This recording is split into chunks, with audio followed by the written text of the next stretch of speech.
कृषि कानूनों का विरोध करते हुए किसानों को 9 महीने से ज्यादा का वक्त हो चुका है, लेकिन सरकार ने अभी तक ना तो किसानों की मांगे मानी है, ना ही उनसे बातचीत की है। हालांकि किसान भी अब अपना हौसला बुलंद कर चुके हैं और उन्होंने भी ठान लिया है कि जब तक कानून वापस नहीं होंगे, घर वापसी नहीं होगी। अब सरकार की तो किसानों से कोई हमदर्दी नजर नहीं आ रही है, लेकिन विपक्ष पूरी तरह से किसानों का हमदर्द बना हुआ है, जिसके चलते कांग्रेस लगातार किसानों के हक के लिए आवाज उठा रही है। सरकार और किसानों के बीच लंबे समय से ठनी हुई है, क्योंकि ना तो सरकार झुकने को तैयार है, ना ही किसान पीछे हटने को तैयार है।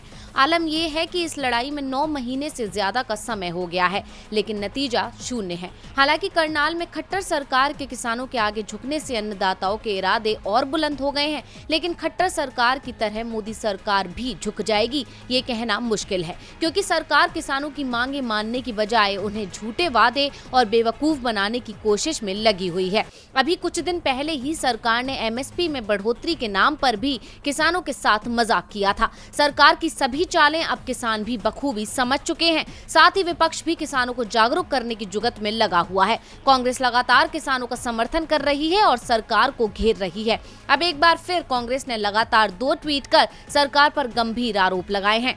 किसानों की आय बढ़ाने का वादा था, लेकिन कर्ज का बोझ बढ़ रहा है।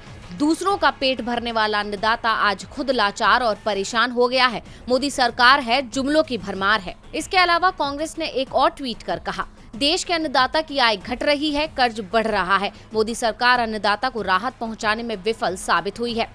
अब कांग्रेस तो लगातार किसानों के हक की बात कर रही है और सरकार के झूठे वादों को उजागर कर रही है। साथ ही किसान भी अपनी मांगों पर अड़े हुए हैं, लेकिन इन सब का सरकार पर कितना असर होगा ये देखने वाली बात होगी। किसानों को लगता है कि जैसे खट्टर सरकार को झुका लिया, मोदी सरकार भी झुक जाएगी, लेकिन क्या किसानों की ये सोच सही साबित होगी, या फिर खट्टर सरकार का किसानों की मांगे मानना भी मोदी सरकार की कोई रणनीति थी? टीवी लाइव की रिपोर्ट।